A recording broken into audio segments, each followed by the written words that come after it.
नमस्कार, स्वागत है आप सभी का न्यूज़ वन इंडिया देख रहे हैं। यहाँ पर मैं हूं आपके साथ कृतिका। देवभूमि की तमाम खबरों के साथ बुलेटिन की शुरुआत करेंगे। इस वक्त आपको बता दें कि उत्तराखंड के मुख्यमंत्री पुष्कर सिंह धामी इस वक्त दिल्ली के दौरे पर है, जहां सीएम पुष्कर सिंह धामी के दिल्ली दौरे का आज तीसरा दिन है। आज उत्तराखंड के प्रभारी दुष्यंत गौतम से सीएम धामी ने मुलाकात की है। कल पीएम मोदी से सीएम पुष्कर सिंह धामी ने मुलाकात की थी। सीएम ने पीएम मोदी से जब मुलाकात की तो इस दौरान बाबा केदारनाथ धाम का प्रसाद उन्हें दिया। आज केंद्रीय मंत्री ज्योतिरादित्य सिंधिया से भी मुलाकात कर सकते हैं मुख्यमंत्री पुष्कर सिंह धामी। अधिक जानकारी के साथ पीयूष तिवारी हमारे संवाददाता जुड़ गए। पीयूष, क्या कुछ ताजा अपडेट आपके पास मुख्यमंत्री के दौरे को लेकर? मुख्यमंत्री पुष्कर सिंह धामी दिल्ली दौरे पर पहुंचे हुए हैं और निश्चित रूप अगर हम बात करें तो पुष्कर सिंह धामी का जो दिल्ली दौरा है काफी महत्वपूर्ण हो जाता है। और मीडिया से बातचीत करते हुए उन्होंने तमाम सारी बातों का जिक्र किया। उत्तराखंड के मुख्यमंत्री पुष्कर सिंह धामी ने कहा कि देश के सभी राज्य जो यूसीसी हैं वो लागू करें। इसके अलावा उत्तराखंड की तर्ज पर ही यूसीसी लागू करना चाहिए देश के सभी राज्यों को। साथ ही अगर हम बात करें तो जिस तरीके से उत्तराखंड के मुख्यमंत्री पुष्कर सिंह धामी ने यूसीसी की बात करते हुए जिक्र किया कि जून के अंत तक ड्राफ्ट समिति जो है कहीं ना कहीं तैयार कर देगी। इसके साथ ही कांग्रेस पर भी उत्तराखंड के मुख्यमंत्री पुष्कर सिंह धामी ने जोरदार हमला बोला है। कांग्रेस पार्टी का जिक्र करते हुए उन्होंने कहा कि कांग्रेस पार्टी हमेशा से तुष्टीकरण की राजनीति करती है। हल्द्वानी अतिक्रमण मामले में भी उन्होंने कहा कि हम लोग सुप्रीम कोर्ट का फैसला मानेंगे। वहीं अरविंद केजरीवाल पर बोलते हुए उत्तराखंड के मुख्यमंत्री पुष्कर सिंह धामी ने कहा कि केजरीवाल ने अन्ना जी को भी ठगा है। इसके साथ ही अगर हम बात करें तो देखिए कल प्रधानमंत्री से मुलाकात हुई उत्तराखंड के मुख्यमंत्री पुष्कर सिंह धामी की और इस दौरान उन्होंने केदारनाथ धाम का जो प्रसाद है वो प्रधानमंत्री को भेंट किया। इसके साथ ही अगर हम बात करें चूंकि दो नेताओं की जब मुलाकात होती है तो निश्चित रूप से शिष्टाचार मुलाकात का नाम जरूर दिया जाता है, लेकिन कई राजनीतिक चर्चाएं भी होती है क्योंकि अगर उत्तराखंड की हम बात करें तो भारतीय जनता पार्टी में कई लोगों को कहीं ना कहीं महत्वपूर्ण जो दायित्व है वो कहीं ना कहीं देना है। इसको लेकर भी निश्चित रूप से चर्चाएं हुई होंगी। लेकिन अगर हम बात करें तो ज्योतिरादित्य सिंधिया से भी कल मुलाकात होने वाली थी, लेकिन किसी कारणवश चूंकि ज्योतिरादित्य सिंधिया से मुलाकात नहीं हो पाई और आज भी ज्योतिरादित्य सिंधिया चूंकि दिल्ली में मौजूद नहीं है तो आज भी मुलाकात संभवतः नहीं हो पाएगी, क्योंकि अभी तक कयास लगाए जा रहे थे कि केंद्रीय मंत्री ज्योतिरादित्य सिंधिया से भी मुलाकात हो सकती है। क्योंकि अगर हम बात करें तो खासतौर पर एयरपोर्ट की बात करें उत्तराखंड में तो उसके विस्तार को लेकर उत्तराखंड के मुख्यमंत्री पुष्कर सिंह धामी केंद्रीय मंत्री से मुलाकात करना चाहते हैं, लेकिन चूंकि वो मौजूद नहीं है दिल्ली में, इस वजह से शायद संभवतः मुलाकात नहीं हो पाएगी। लेकिन दिल्ली दौरा काफी महत्वपूर्ण है। आज जो राष्ट्रीय महासचिव है भारतीय जनता पार्टी के दुष्यंत कुमार गौतम, इसके साथ ही वो उत्तराखंड के प्रभारी भी हैं, उनसे भी मुलाकात हुई है उत्तराखंड के मुख्यमंत्री पुष्कर सिंह धामी की और ये शिष्टाचार मुलाकात हालांकि बताई जा रही है। तो काफी महत्वपूर्ण जो दिल्ली दौरा है वो उत्तराखंड के मुख्यमंत्री पुष्कर सिंह धामी का कहीं ना कहीं बताया जा रहा है। खासतौर पर केंद्रीय परियोजनाएं की अगर हम बात करें जो राज्यों में लागू है या राज्यों में जिसको लेकर काम चल रहा है और उसमें विकास कार्यों में किस तरीके से तेजी लाया जा सके, इसको लेकर भी कहीं ना कहीं कई केंद्रीय मंत्रियों से चर्चा अक्सर जब भी दिल्ली दौरे पर उत्तराखंड के मुख्यमंत्री पुष्कर सिंह धामी आते हैं तो करते हैं। तो खास तौर पर अगर हम बात करें तो प्रधानमंत्री से जो मुलाकात हुई है काफी महत्वपूर्ण मुलाकात हुई है और चार धाम यात्रा के बारे में उत्तराखंड सरकार ने क्या कुछ व्यवस्थाएं की है इस बारे में भी कहीं ना कहीं प्रधानमंत्री को उत्तराखंड के मुख्यमंत्री पुष्कर सिंह धामी ने अवगत कराया है। इसके साथ ही इन्वेस्टर समिट भी उत्तराखंड में होने जा रहा है, इसको लेकर भी प्रधानमंत्री को उन्होंने आमंत्रित किया है। तो निश्चित रूप से प्रधानमंत्री का जुड़ाव भी उत्तराखंड से काफी रहा है। आपने देखा कि अक्सर वो प्रधानमंत्री की अगर हम बात करें अक्सर उत्तराखंड जाते रहते हैं। खासतौर पे चार धाम की बात करें या बाबा केदारनाथ की बात करें तो अक्सर प्रधानमंत्री अपने भाषणों में जिक्र किया करते हैं और अक्सर उत्तराखंड जाते रहते हैं। तो निश्चित रूप से प्रधानमंत्री का जुड़ाव रहा है और प्रधानमंत्री से मुलाकात हुई है उत्तराखंड के मुख्यमंत्री पुष्कर सिंह धामी की। कल काफी महत्वपूर्ण मुलाकात रही, आधे घंटे से ज्यादा की कहीं ना कहीं चर्चा चली है। ठीक है, बहुत बहुत शुक्रिया तमाम जानकारी देने के लिए पीयूष। वहीं उत्तराखंड में चारधाम यात्रा अपने शबाब पर है। भारी संख्या में श्रद्धालु उत्तराखंड पहुंच रहे हैं, लेकिन चारधाम यात्रा के दौरान उत्तराखंड के पर्यटन मंत्री सतपाल महाराज और स्वास्थ्य मंत्री धन सिंह रावत दिखाई नहीं पड़ रहे। ऐसे में यात्रा में हो रही अव्यवस्था को लेकर विपक्ष सरकार पर सवाल खड़े कर रहा है, जबकि राज्य सरकार के मंत्री कहते हैं कि चारधाम यात्रा सभी की सामूहिक जिम्मेदारी है। देखिए ये रिपोर्ट।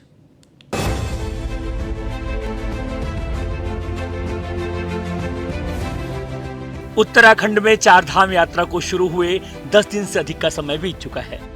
यात्रा की शुरुआत के साथ ही श्रद्धालुओं की कुछ शिकायतें भी अवस्थाओं को लेकर सुनने को मिल रही हैं। लेकिन हैरानी की बात यह है कि उत्तराखंड के पर्यटन और धर्मस्व मंत्री सतपाल महाराज कहीं दिखाई नहीं दे रहे हैं, जिससे सवाल उठ रहे हैं। यही नहीं, स्वास्थ्य मंत्री धन सिंह रावत भी प्रदेश से नदारद हैं। बता दें कि चारधाम यात्रा शुरू होने के बाद पर्यटन मंत्री सतपाल महाराज व्यवस्थाओं को परखने के लिए चार धामों में से किसी भी एक धाम में नहीं गए। ऐसे में कांग्रेस सतपाल महाराज और धन सिंह रावत की भूमिका पर सवाल उठा रही है। बदहाली है, बदइंतजामी है, पड़ावों पर पानी की कमी है, रैन बसेरों की कमी है, रहने वाले होटल्स की कमी है। और जोशीमठ जो बद्रीनाथ का पहला पड़ाव है और बहुत ही महत्वपूर्ण है, 80 करोड़ से ज़्यादा हिंदुओं की आस्था का केंद्र है, उसकी जो बदहाली है, 1-1.5 साल से वहाँ लोग आंदोलन कर रहे हैं, अभी तक सड़कों में बैठे हैं, कोई सरकार कुछ ध्यान नहीं दे रही है। तो सरकार की तरफ से पूरी उदासीनता है। लेकिन जब मैं गया था गंगोत्री में, धन्यवाद देना चाहता हूँ वहाँ के पंडितों और पुरोहितों को कि उन्होंने अपने दम पर यात्रियों को सुविधा देने की कोशिश वो कर रहे हैं, उनकी पूजा अर्चना ठीक से करा रहे, इंतजाम करने की कोशिश वो कर रहे, पूरी ताकत लगा रखी है। लेकिन सरकार अपनी तरफ से बिल्कुल ही उदासीन है। और इसका उदाहरण यह है कि प्रदेश का स्वास्थ्य मंत्री कर्नाटका के चुनाव में व्यस्त है, उसको अपने प्रदेश की चारधाम यात्रा से कोई लेना देना नहीं है, उसके लिए चुनाव ज़्यादा महत्वपूर्ण है। और यहाँ का पर्यटन मंत्री भी गायब है, जो पिछले वर्ष भी गायब थे, जिनको यहाँ होना चाहिए था, यात्रियों की सुविधा देखनी चाहिए थे। यात्री परेशान हैं और कई यात्री बिना दर्शनों के वापस लौटे। इस बात में विपक्ष की सच्चाई भी नजर आ रही है। पिछले साल की तरह इस साल भी प्रदेश के पर्यटन मंत्री सतपाल महाराज चारधाम यात्रा शुरू होते ही गायब हो गए हैं। हालांकि यात्रा को लेकर मुख्यमंत्री पुष्कर सिंह धामी लगातार मॉनिटरिंग कर रहे हैं। उसके लिए 3 IAS अधिकारियों को नोडल अधिकारी नियुक्त किया गया है। लेकिन जिस मंत्री के पास धर्मस्व और पर्यटन विभाग का जिम्मा है, उनकी खुद की जिम्मेदारी बनती है कि ऐसे वक्त पर उत्तराखंड में मौजूद रहें। वहीं इस मामले में कैबिनेट मंत्री प्रेमचंद अग्रवाल पहले तो सरकार का बचाव करते हैं, जबकि यह भी कहते हैं कि यात्रा सभी की सामूहिक जिम्मेदारी है। चारधाम यात्रा पे जिस प्रकार से मॉनिटरिंग माननीय मुख्यमंत्री जी बार-बार कर रहे हैं और चारधाम यात्रा बहुत अच्छे ढंग से व्यवस्थित रूप से चल रही है। मैं इसको एक छोटा सा उदाहरण दे रहा हूँ कि 29 तारीख को मैं गंगोत्री में था और गंगोत्री में जब मैं था तो वहाँ के यात्रियों से वहाँ की व्यवस्थाओं को लेके मैंने खुद ने वहाँ स्थलीय निरीक्षण किया तो मैंने पाया कि व्यवस्थाएं भी बहुत अच्छी हैं और यात्री भी बहुत संतुष्ट। 22 अप्रैल से शुरू हुई चारधाम यात्रा में अब तक 2.5 लाख से ज्यादा श्रद्धालु दर्शन के लिए पहुंच चुके हैं। ऐसे में मई और जून में यह आंकड़ा और ज्यादा बढ़ने की उम्मीद जताई जा रही है। वहीं मौसम की वजह से यात्रा में दिक्कतें आ रही हैं। खासकर केदारनाथ और बद्रीधाम में श्रद्धालु बर्फबारी के बीच दर्शनों के लिए घंटों लाइन में लग रहे हैं। ऐसे में सवाल खड़ा होने लगा है कि जिम्मेदार महकमे के मंत्री प्रदेश से गायब क्यों हैं? न्यूज़ 1 इंडिया के लिए देहरादून से सुदीप जैन की रिपोर्ट।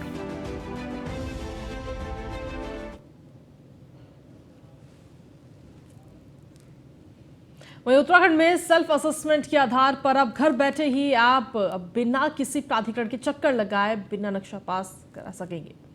मंगलवार से इसकी शुरुआत हो गई है। सीएम धामी के निर्देशों के क्रम में शहरी विकास मंत्री ने पहला नक्शा पास कराने वाली महिला को नक्शा प्रदान किया। यदि आप डिजिटल सिग्नेचर का इस्तेमाल करते हैं तो 1 दिन में भी नक्शा पास हो जाएगा। शहरी विकास मंत्री डॉक्टर प्रेमचंद अग्रवाल ने बताया कि इस पूरी प्रक्रिया में मात्र 3 दिन के समय में मानचित्र को स्वीकृति करते हुए मानचित्र निर्गत करने की कार्रवाई पूरी की गई।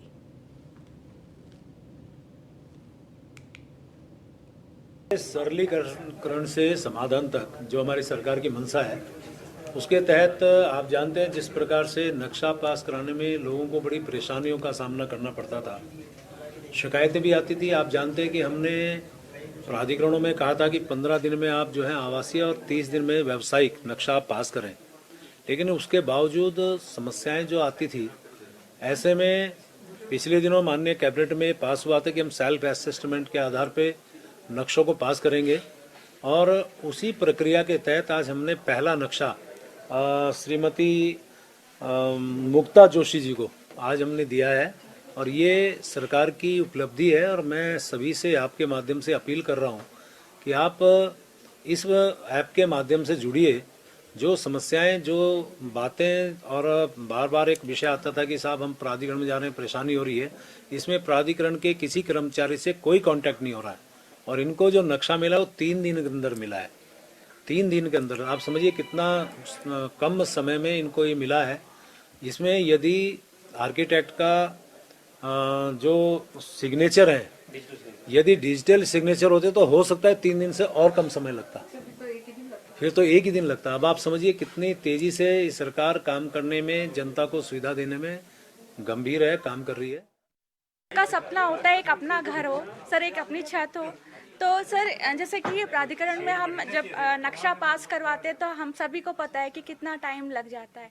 माननीय प्रधानमंत्री जी, मुख्यमंत्री जी ने जो सुविधाएं हमें उपलब्ध कराई हैं, उसकी वजह से आज जो है मेरे घर का नक्शा जो है मात्र 3 दिन में पास हो गया। उसके लिए मैं बहुत बहुत धन्यवाद कहना चाहूँगी। मैं का सब जिस तरह से नक्शा पास हुआ, हमें उम्मीद नहीं थी कि एक अप्रत्याशित कदम है कि इतनी जल्दी ये काम हुआ है। और नक्शा तो पास हो गया, मुझे लगता है कि एमडीडी ने आज हमें घर की चाबी सब प्रदान कर दी है और बहुत जल्दी ही हम अपना काम भी शुरू करेंगे। और मैं चाहता हूं कि गृह प्रवेश में आप सब भी आए। नक्शा पास होने के बाद भी और मकान बनने के दौरान भी मीडिया बहुत आता है विजिट करने। कोई बात नहीं, बिल्कुल आए, मोस्ट वेलकम है उनका। लेकिन ये इसमें सब जो हमारी आर्किटेक्ट हैं मैडम स्वदेश जी, इन्होंने हर चीज़ इसमें जो है मेंशन की है। और एक यहाँ पे मैं थोड़ा सा मेंशन करना चाहूँगा, पहले कुछ लोगों को गलतफहमी होती थी कि हमने देखा कि अगर हर चीज़ कोई भी एमडीडी हो, किसी भी डिपार्टमेंट के नियमों का पालन किया जाए तो काम इतना आसान हो जाता है। वहीं हरिद्वार जिला प्रशासन ने भारी बारिश के बीच गंगा किनारे से अतिक्रमण को हटाया। इस दौरान खुद डीएम विनय शंकर पांडे और एसएसपी अजय सिंह मौजूद रहे। पूरी कार्रवाई के दौरान भारी संख्या में पुलिस बल भी वहां पर तैनात रहा। प्रशासन की टीम ने लाल कोठी के पास नीलधारा के तट पर बनाए गए कई अवैध आश्रम और झुग्गी झोंपड़ियों को हटाया। साथ ही सरकारी भूमि पर धार्मिक अतिक्रमण को भी हटाया गया। वहीं जिलाधिकारी विनय शंकर पांडे ने लालजी वाला क्षेत्र में गेस्ट हाउस के पास स्थित जगह को भी निरीक्षण किया। यहां भी सैकड़ों की संख्या में झुग्गी झोंपड़ी के जरिए अतिक्रमण मिला। इस पर भी डीएम विनय शंकर पांडे ने झुग्गी झोंपड़ियों में रह रहे लोगों को आगामी 3 मई तक पूरे क्षेत्र को खाली करने के निर्देश दिए। इसके अलावा वन गुजरों को भी मंगलवार तक अतिक्रमण हटाने की मोहलत दी गई है। सिंचाई विभाग यूपी की जो फ्लड प्लेन एरिया है, वहाँ पर काफ़ी लोगों ने टीन और छप्पर डालकर अपने कब्जे कर रखे थे। उसमें अधिकांश हरियाणा पंजाब के लोग मिले और आज करीब 20 के आसपास उसको तोड़ा गया है। अभी भी कार्रवाई चल रही है। यहाँ पर लालजी वाला जो कोठी के पास जो ये आप ग्राउंड देख रहे हैं सिंचाई विभाग का, ये भी है। यहाँ पर भी सैकड़ों की तादाद में झुग्गियाँ बन गई हैं और उनको भी आज चेतावनी दे दी गई है, कल शाम तक इसको खाली कर दें, नहीं तो परसों इसको बलपूर्वक हटा दिया जाएगा। मैं आपको स्पष्ट कर दूं कि ये उत्तराखंड सरकार की और माननीय मुख्यमंत्री जी का बड़ा स्पष्ट निर्देश है कि सरकारी जमीनों पर किसी भी प्रकार का अतिक्रमण बर्दाश्त नहीं किया जाएगा। तो सरकारी जमीन से ये अतिक्रमण हटाया गया है। गंगा किनारे जितना भी अतिक्रमण लोगों के द्वारा किया गया था, वहां पर जो झोपड़ियां बसाई गई, जो झुग्गी थी वहां पर, उन सभी को हटाया गया है। ये तस्वीरें आपको दिखा रहे हैं। और इस दौरान भारी पुलिस फोर्स वहां पर तैनात रहा। साथ ही जो झुग्गी झोपड़ी नहीं हटाई गई, उन्हें 3 मई तक की मोहलत दी गई है।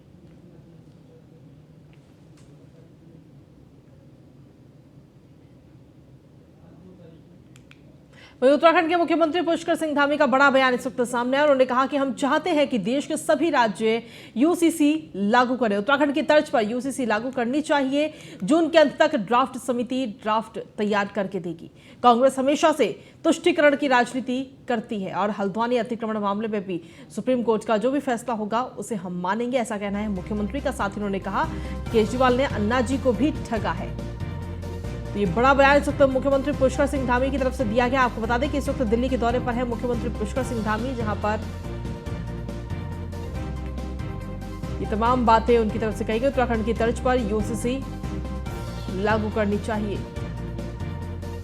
जून के अंत तक ड्राफ्ट समिति ड्राफ्ट तैयार करके देगी। कांग्रेस हमेशा से तुष्टीकरण की राजनीति करती है। एक आम आदमी जिस प्रकार का होना चाहिए, जिस प्रकार के चुनाव में बड़े बड़े वायदे, बड़ी बड़ी चीज़ें, वो सारी हकीकत जनता के सामने आ रही है कि उन्होंने किस प्रकार से लोगों को झूठ बोलकर, मनगढ़ंत बातें करके, बड़ी बड़ी बातें करके जो भी चीज़ें उन्होंने करी थी वो सब की सब उल्टी निकल रही हैं। और जिस अन्ना जी के आंदोलन से ये सब जिन्होंने जन्म लिया था राजनीतिक क्षेत्र में, वो सब धूल दूषित हो गया है। सर, यूसीसी इम्प्लीमेंट करने वाला उत्तराखंड पहला स्टेट हो सकता है, क्या प्रोग्रेस है? क्योंकि कर्नाटका में भी बीजेपी ने अपने मैनिफेस्टो में यूसीसी रखा है, कांग्रेस कह रही है पॉलिटिकल एडवांटेज के लिए रखा गया है। नहीं, देखिए, उत्तराखंड के अंदर जब हमने इसको शुरू किया था तो उत्तराखंड की देवतुल्य जनता ने इस पर अपना मैंडेट दिया है, क्योंकि 12 फरवरी 2022 को उत्तराखंड की देवतुल्य जनता के सामने हमने संकल्प रखा था कि हमारी नई सरकार बनेगी तो हम जो है यूसीसी के लिए कमेटी का गठन करेंगे और नई सरकार के गठन होते ही हमने सबसे पहला काम किया, यूसीसी का जो कमेटी है, ड्राफ्ट बनाने वाली कमेटी का गठन किया। जस्टिस रंजना प्रकाश देसाई जी की अध्यक्षता में उस कमेटी ने 1 साल का कालखंड हो गया है और लगातार लोगों से भी बात की है, जनता के भी सुझाव लिए हैं, स्टेक होल्डरों से भी बात की है और ड्राफ्ट लगभग वो तैयार हो चुका है। जून के अंत तक कमेटी ने हमको कहा है कि हम वो ड्राफ्ट हमको बना के दे देंगे और जैसे ही ये हमारा ड्राफ्ट कंप्लीट हो जाएगा तो हम उत्तराखंड में इसको लागू करेंगे। और हमारी अपेक्षा है, अच्छा हो रहा है, कर्नाटका में भी जो है वहाँ की सरकार ने भी इसको अपने एजेंडे में ले लिया है, अन्य राज्यों ने भी लिया है सारे। और मैं तो चाहता हूँ कि उत्तराखंड देवभूमि से ये काम शुरू हुआ है, भारतवर्ष के सारे ही राज्य इसको अपने यहाँ लागू करें। वहीं अल्मोड़ा प्रवास के दौरान सांसद अजय टम्टा ने कई कार्यक्रमों में शिरकत की और लोगों से मुलाकात की। इस दौरान उन्होंने कहा कि प्रधानमंत्री नरेंद्र मोदी के नेतृत्व में आज देश विश्व गुरु के रूप में अपनी पहचान बना रहा है। प्रधानमंत्री के नेतृत्व में आज G20 जैसे कार्यक्रम भारत में हो रहे हैं, जिससे भारत को एक नई पहचान मिल रही है। विदेशों में भी आज भारत का डंका बज रहा है। प्रधानमंत्री के नेतृत्व में भारत विकास की ओर बढ़ रहा है। पर्यटन के क्षेत्र में आज उत्तराखंड को बढ़ावा मिल रहा है। दुनिया की हर समस्या का समाधान निकले और जो कल्पना हमारी है विश्व गुरु की, वो कल्पना साकार हो। और ऐसा अगर कहीं दिखता भी है तो पूरे विश्व के नेतृत्व भी मानता है और इसी का परिणाम है कि G20 की अध्यक्षता भी भारतवर्ष कर रहा है।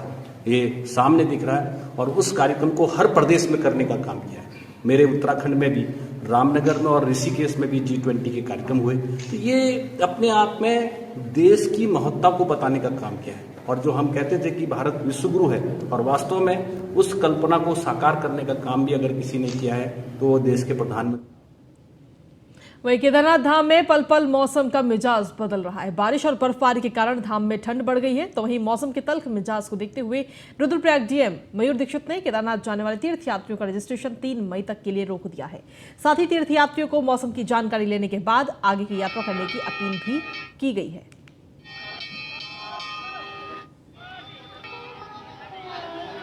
तो लगातार इस वक्त मौसम बिगड़ता हुआ नजर आ रहा है। बारिश और बर्फबारी से चारधाम यात्रा काफी प्रभावित इस वक्त होती हुई नजर आ रही है। उत्तराखंड में जो मौसम विभाग की तरफ से भविष्यवाणी की गई थी वो अब कहीं ना कहीं सच साबित हो रही है, क्योंकि बारिश और बर्फबारी लगातार उत्तराखंड में जारी है। मंगलवार को भी कई स्थानों पर बारिश का सिलसिला जारी रहा। बारिश और बर्फबारी से चारधाम यात्रा बुरी तरह से प्रभावित हो रही है। तो ऐसे में फिलहाल जो रजिस्ट्रेशन है उन्हें बंद कर दिया गया है केदारनाथ धाम के लिए। अधिक जानकारी के साथ विशेष संवाददाता सुदीप जैन जुड़ गए। सुदीप, क्या कुछ ताजा अपडेट है आपके पास में? मौसम तो लगातार बदल ही रहा है, जिससे ठंड भी वहां पर बढ़ गई है, लेकिन साथ ही जो रजिस्ट्रेशन है उसे फिलहाल बंद कर दिया गया है। जी बिल्कुल, देखिए उत्तराखंड में निश्चित तौर पर इस समय मौसम बेहद खराब है। पहाड़ों में बहुत ज्यादा बर्फबारी है, कई जगह लैंडस्लाइड की खबरें हैं। तो यात्रियों की जो संख्या है वो बहुत तेजी से बढ़ रही है। लिहाजा एहतियात के तौर पर रुद्रप्रयाग जिला प्रशासन ने, क्योंकि रुद्रप्रयाग जिले के अधीन ही केदारनाथ धाम आता है और वहां का जिला प्रशासन रुद्रप्रयाग ने निर्णय लेते हुए फिलहाल पंजीकरण को रोका है ताकि लोगों को रोका जा सके। मौसम विभाग ने भी कल यही लोगों से अपील की थी कि यदि संभव हो तो इस समय चारधाम यात्रा मार्ग पर न जाएं, चारधाम न जाएं और 4 तारीख के बाद चारधाम की ओर जाने का प्रयास करें, क्योंकि मौसम बहुत खराब है। आदमी जो दूसरे प्रदेश से आता है वो गर्मी का मौसम समझ के आता है, उतनी तैयारी से नहीं आता, उतने कपड़े नहीं लाता। तो और मौसम में एकाएक एक्मोडेट होना भी इतना आसान नहीं होता। लिहाजा एहतियात के तौर पर लोगों को रोका गया है। ऐसा नहीं है कि कोई यात्रा नहीं कर पाएगा, सब यात्रा करेंगे, सब दर्शन करेंगे। मुख्यमंत्री स्पष्ट कह चुके हैं उत्तराखंड आने वाला हर व्यक्ति चारों धामों के दर्शन करेगा जहां वो जाना चाहेगा। परंतु मौसम इस वक्त बहुत खराब है। मैदानी इलाकों में भी लगातार बारिश का सिलसिला है। लोग जो जैकेट और स्वेटर पैक कर चुके थे वो वापस अपनी अलमारी से निकाल कर पहनने को मजबूर हैं। तापमान में अकेले देहरादून में ही 11 डिग्री के करीब गिरावट दर्ज की गई है। जी चलिए, शुक्रिया तमाम जानकारी देने के लिए सुदीप। वहीं उत्तराखंड में मौसम विभाग की भविष्यवाणी इस वक्त सच साबित हो रही है। मंगलवार को भी कई स्थानों पर बारिश का सिलसिला लगातार जारी रहा, जबकि पहाड़ के ऊंचाई वाले इलाकों में बर्फबारी से चारधाम यात्रा बुरी तरह से प्रभावित हुई और जगह जगह यात्रियों को रोका जा रहा है। मौसम के बदले मिजाज का जायजा लिया हमारे ब्यूरो चीफ सुदीप जैन ने।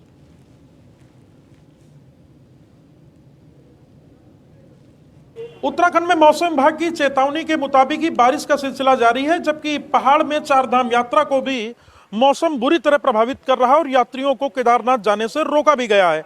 एक ये नज़ारा देहरादून का आपको दिखाता हूं, जहां कल रात बारिश रुकी, परंतु अब दोबारा बारिश का सिलसिला शुरू हो गया है।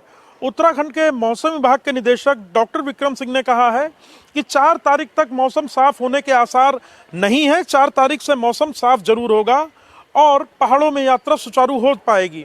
हालांकि इन 4 तारीख यानी 4 मई तक के मौसम में उन्होंने चिंता और जाहिर की है कि जो लोग पहाड़ पर यात्रा के लिए जा रहे हैं उन्हें सावधान रहने की आवश्यकता है, क्योंकि भूस्खलन, भारी बारिश और ऊंचाई वाले स्थानों में लैंडस्लाइडिंग का यानी बर्फ के जो बड़ी मात्रा में एकत्रित होती है ग्लेशियर के रूप में, उसके भी गिरने का खतरा बना हुआ है।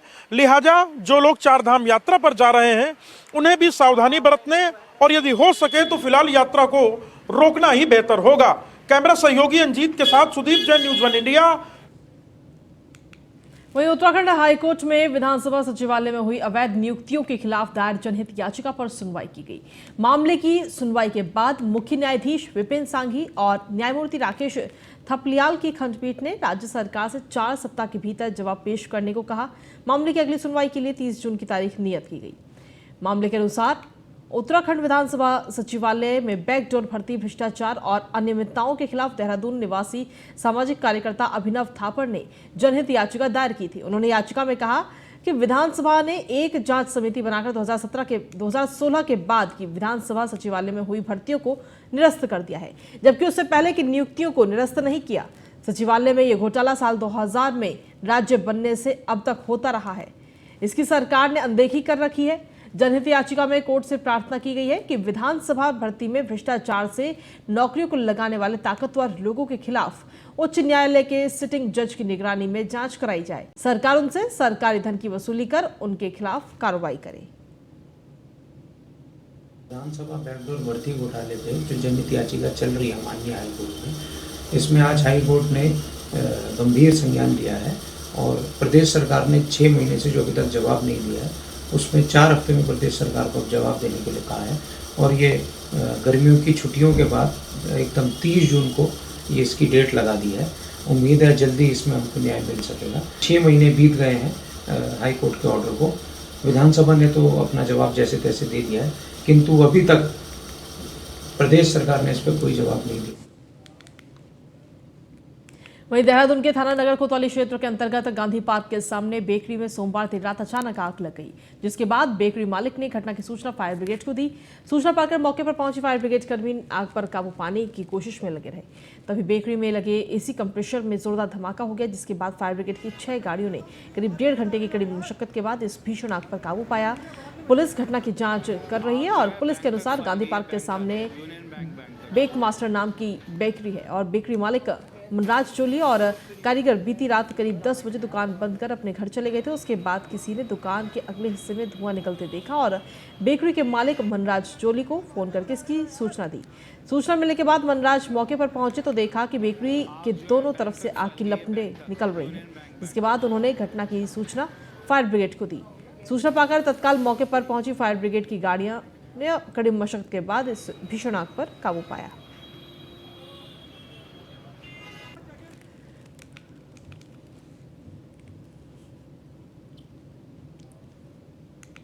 वहीं मसूरी में मजदूर दिवस मनाया गया और इस दौरान मजदूरों ने मसूरी में रैली निकाली। साथ ही मजदूरों के हकों के लिए जान की कुर्बानी देने वाले नेताओं को श्रद्धांजलि दी।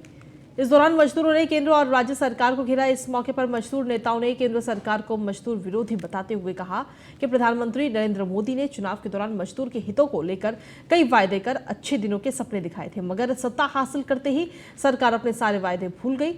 मजदूरों ने कहा केंद्र सरकार उद्योगपतियों को फायदा पहुंचाने के लिए काम कर रही है। मई दिवस का पूरे देश में मई दिवस का मजदूर अपना आंदोलन को लड़ रहे हैं, आज मना रहे हैं मई दिवस का। आज यहाँ पर बारिश के कारण अभी लोग एकत्रित हुए हैं। अभी मजदूरों की 8 घंटे काम 8 घंटे आराम को लेकर के आज मई दिवस 1886 के अंदर शिकागो शहर के अंदर, अमेरिका के शिकागो शहर के अंदर मजदूरों ने 8 घंटा आराम, 8 घंटा काम और 8 घंटा मनोरंजन को लेके जो है अपनी मांग सरकार के सामने रखी। और जब वहाँ की तानाशाही सरकार ने मजदूरों की समस्या का समाधान नहीं करा, उन्हें उनके अधिकार नहीं दिए, तो वहाँ का मजदूर जो सड़कों पे आ गया। और जब सड़कों पे वहाँ का मजदूर आ गया तो वहाँ की तानाशाही सरकार ने हजारों हजार मजदूरों को गोली मारकर उनको मौत के घाट उतार दिया। और उसके बाद पूरे हिंदुस्तान के अंदर, विश्व के अंदर पूरा ये जन सैलाब उबड़ा और हमें 8 घंटा काम, 8 घंटा आराम, 8